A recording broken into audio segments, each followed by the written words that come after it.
सब भाई बहन को जय मसीह की। आज का वचन है मरकुस रचित सुसमाचार का। इसमें मरकुस की पूरी कहानी है, आप वीडियो को पूरा देख।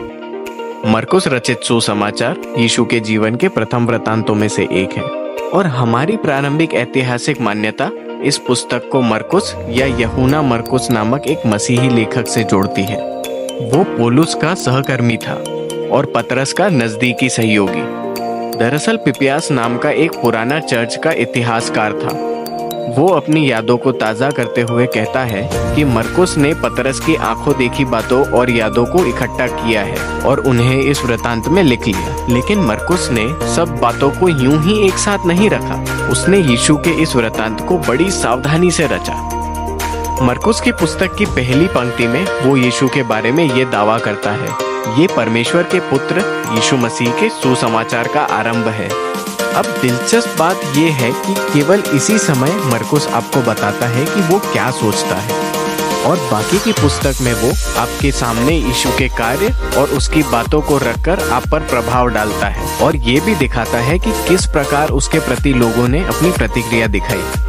अब मरकुस ने यीशु की कहानी को ऐसे रचा मानो कि वो नाटक के 3 भाग हो। पहला भाग गलील का है, तीसरा भाग यरूशलेम का है और दूसरा भाग यीशु को मार्ग में एक स्थान से दूसरे स्थान की यात्रा करते हुए दिखाता है और उनमें प्रत्येक भाग दोहराए गए विषयों पर ध्यान केंद्रित करते हैं। अब पहले भाग में सभी यीशु को देखकर चकित होते हैं और सोचने लगते हैं कि ये यीशु कौन है। दूसरे भाग में चेले इस बात को समझने की कोशिश करते हैं कि यीशु के लिए मसीह होने का अर्थ क्या है और तब तीसरे भाग में अचंभे में डालने वाले विरोधाभास को पाते हैं कि किस प्रकार यीशु मसीहा राजा बन जाता है। आइए इसकी गहराई में जाकर देखें कि आप इसकी परतों को कैसे खुलता हुआ पाएंगे। आरंभ की पंक्ति के बाद मरकुस के पुराने भविष्यद्वक्ता यशायाह और मालकी की बातों को बताता है, जिन्होंने कहा कि परमेश्वर अपने दूत को इजराइल में इसलिए भेजेगा कि वो उन्हें उस समय के लिए तैयार कर सके जब परमेश्वर उन्हें छुड़ाने के लिए आएगा और उनका राजा बनेगा। और मरकुस यूहन्ना बपतिस्मा देने वाले का परिचय उस दूत के रूप में कराता है और यही वो समय है जब आप स्वयं परमेश्वर के आने की अपेक्षा कर सकते हैं। मरकुस यीशु का परिचय कराता है और जैसे ही वो दृश्य में आता है, स्वर्ग खुल जाता है। परमेश्वर की आत्मा यीशु पर उतरती है और परमेश्वर कहता है, तू मेरा प्रिय पुत्र है। उसके बाद मरकुस हमारे सामने यीशु के मूल संदेश का सारांश रखता है। वो गलील में ये सुसमाचार सुनाता फिरता है कि परमेश्वर का राज्य निकट आ गया है। यीशु पुराने नियम की उस कहानी को जो जगत के उद्धार के लिए परमेश्वर की योजना थी, आगे लेकर जाता है। यीशु के द्वारा परमेश्वर उस बुराई को पराजित करके जिसने लोगों के जीवनों पर अपना अधिकार कर लिया था, अपने राज्य को जगत पर पुनः स्थापित करता है और फिर वो लोगों को आमंत्रित करता है कि वो यीशु का अनुसरण करने के द्वारा उसके राज्य की अधीनता में रहे। अब यहाँ मरकुस हमें यीशु द्वारा परमेश्वर के राज्य को लाने वाली और यीशु की सामर्थ्य दिखाने वाली कई कहानियों को बताता है। वो उन लोगों को चंगाई देता फिरा जिनके शरीर बीमार या दुर्बल थे या अंधकार की आत्मिक ताकतों से सताव में थे। और यीशु ने कुछ ऐसा भी कर दिया जो यहूदियों के अनुसार केवल परमेश्वर को ही करने का अधिकार था। उसने लोगों के पाप क्षमा किए और यहाँ यीशु के कार्यों ने कई अलग अलग प्रतिक्रियाओं को उत्पन्न किया। कुछ लोगों को पता ही नहीं था कि क्या सोचे और फिर अन्य लोगों ने उसका पूरी तरह से इनकार कर दिया, विशेष रूप से उन इजराइल के अगुओं ने जिन्होंने उस पर ईर्ष्य निंदा का आरोप लगाकर ये कहा था कि ये दुष्ट आत्माओं के सामर्थ्य से कार्य करता है। लेकिन इन प्रतिक्रियाओं से यीशु को कोई भी अचंभा ना हुआ। वास्तव में वो इस बात की ओर लोगों का ध्यान आकर्षित करता है। अध्याय 4 में मरकुस ने यीशु को ऐसे कई दृष्टांतों को इकट्ठा किया जो परमेश्वर के राज्य के छिपे हुए और रहस्यमय प्रकृति के थे और यीशु ने कहा कि उसका संदेश विभिन्न प्रकार की जमीन पर गिरे बीज के समान है। कुछ ने ग्रहण किया और कुछ ने नहीं। या वो बहुत छोटे राई के दाने के समान है, वो जरा सा जान पड़ता है लेकिन वो बहुत अधिक बढ़ जाता है तथा सबको अचंभे में डाल देता है। यीशु इस बात पर बल देता है कि वो सच में मसीह है जो परमेश्वर के राज्य को लाएगा, लेकिन ये वैसा लग नहीं रहा था जैसी सबको अपेक्षा थी। और भीड़ में यीशु के बारे में बढ़ता हुआ भ्रम मरकुस के उस मुख्य विचार से जुड़ा हुआ था जिसके बारे में मरकुस ने पहले भाग के अंत में बल दिया कि यीशु के चेलों में भी असमंजस था। वो भी इस बात को समझने की कोशिश कर रहे थे कि वास्तव में यीशु कौन है। ये बात हमें भाग 2 की ओर ले आता है। ये एक गंभीर बातचीत से शुरू होता है। यीशु चेलों को एक ओर ले जाकर पूछता है, तुम सब मुझे क्या कहते हो? और पतरस उठकर बोला कि तू ही मसीह है। लेकिन ये स्पष्ट हो गया कि पतरस के लिए इसका अर्थ था कि यीशु दाऊद के वंश का एक विजयी सैन्य राजा है जो इजराइल को रोमी साम्राज्य से बचाएगा। लेकिन यीशु के लिए मसीह होने का अर्थ था कि वो यशायाह 53 के अनुसार वो दुख उठाने वाला सेवक राजा होगा जो यरूशलेम में अपनी जान देने के द्वारा परमेश्वर के राज्य को लाएगा। और चेले इस बात को नहीं समझ पाए। उन्होंने सोचा कि राजा यीशु के पीछे चलने का अर्थ है प्रसिद्धि और प्रतिष्ठा तथा गौरव है, तथा यीशु ने ये स्पष्ट कर दिया है कि उसके पीछे चलने का अर्थ वास्तव में मृत्यु पाने जैसा है, मानो अपना क्रूज उठा के चलना। इसका अर्थ हिंसा, घमंड और स्वार्थ का त्याग करना तथा औरों के प्रति प्रेम और सेवा कार्य में अपने आप को दे देना। ये बातचीत उसने उसके साथ 2 बार और की, और इसका परिणाम यीशु की वो महत्वपूर्ण बात थी जहां उसने कहा, मनुष्य का पुत्र सेवा कराने नहीं परंतु सेवक बनकर बहुतों के छुटकारे के लिए अपना प्राण देने आया है। चेले अब भी इसे समझ नहीं पाए। उन्होंने इसकी प्रतिक्रिया घबराहट और भय द्वारा दर्शाई। तो यहाँ भाग 2 में मरकुस एक और मुख्य कहानी को रखता है जिसमें पुस्तक प्रारंभ की प्रतिध्वनि है। यीशु अपने चेलों में से 3 को पहाड़ पर ले जाता है और अचानक उसका रूपांतरण हो जाता है। वो प्रकाश और महिमा से चमकने लगता है और एक बादल उसे ढक लेता है। अब ये इजराइल के परमेश्वर की उसी महिमा के समान था जो बहुत पहले सीने पर्वत पर दिखाई दी थी। और फिर वो 2 भविष्यद्वक्ता अर्थात मूसा और एलिया यीशु के पास आकर खड़े हुए। तब परमेश्वर ने दोबारा कहा, ये मेरा प्रिय पुत्र है।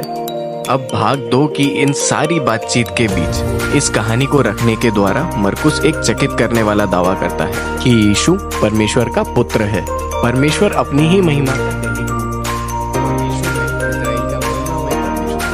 लोगों के पापों के लिए दुख उठाने और मरने के द्वारा राजा बनने वाला था।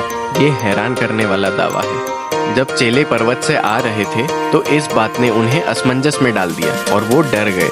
ये हमें भाग 3 के पास लाता है। फसह पर यीशु यरूशलेम में सार्वजनिक राजकीय प्रवेश करता है। लोग उसे मसीह मानकर उसकी जय जयकार कर रहे थे। तब वो मंदिर के आंगन में प्रवेश करता है तथा चोर और दुष्ट लोगों को भगाकर और बलि चढ़ाने को रोककर वो अपना राजकीय अधिकार दिखाता है। इससे उसका पूरा सप्ताह इजरायली अगुवों का सामना करने और उनसे वाद विवाद करने में बीत जाता है। वो उन पर पाखंडीपन का दोष लगाता है तो वो उसे मार डालने की योजना बनाने लगते हैं। यीशु ने अपने चेलों को ये कहते हुए चेतावनी दी कि यरूशलेम और उसका मंदिर इसी पीढ़ी में नष्ट कर दिया जाएगा। उसके चेले भी उसी समान तब तक सताए जाएंगे जब तक कि वो एक दिन वापस नहीं आता कि जगत पर पूर्ण रूप से परमेश्वर के राज्य को स्थापित करे। ये सारी बातें अंतिम रात्रि की ओर ले जाती है। यीशु अपने चेलों के साथ फसह का अंतिम भोजन करता है। ये एक प्रतीकात्मक भोजन था जो फसह के मेमने की मृत्यु द्वारा इजरायलियों के गुलामी से छुटकारे की कहानी को बताता है। यीशु इन प्रतीकों को लेकर एक नया अर्थ देता है। वो पाप और मृत्यु से छुटकारे की ओर संकेत करते हैं जो दुख उठाने वाले सेवक मसीह की मृत्यु द्वारा होगा। यहाँ से कहानी तेजी से यीशु के पकड़वाए जाने, रोमी गवर्नर पिलातुस और इजराइल के याजकों के सामने उसके मुकदमे की ओर बढ़ती है। इन सब का परिणाम यीशु को क्रॉस पर चढ़ाया जाना होता है और ये उस मुख्य दृश्य पर पहुंचता है जो भाग 1 और 2 के महत्वपूर्ण दृश्यों में मेल खाता है। इसके अलावा बादल नहीं, अंधकार छा जाता है और स्वर्ग से परमेश्वर की आवाज के बदले ये यीशु की आवाज थी जब वो मरने से पहले चिल्लाया। और ये बड़ी अजीब बात है कि वो एक रोमी सैनिक है जो यीशु को मरते हुए देखता है, जो समझ जाता है और फिर बताता है कि यीशु कौन है। ये मनुष्य परमेश्वर का पुत्र था। कहानी में यही पहला व्यक्ति था जिसने यीशु की पहचान के बारे में कहानी के विस्मित कर देने वाले दावे को पहचाना कि ये क्रूज पर चढ़ा परमेश्वर का पुत्र है जो मसीह है। वो यीशु नासरी जो अपने लोगों और अपने शत्रुओं के लिए मरा। इसके बाद यीशु के शरीर को कब्र में रखा और सप्ताह के पहले दिन उसके चेलों में से 2 स्त्रियां कब्र पर आई और उन्होंने देखा कि कब्र खाली है और पत्थर लुढ़का हुआ है। पुरुष रूपी एक स्वर्गदूत ने बताया कि यीशु यहाँ नहीं है, वो मरे हुए में से जी उठा है।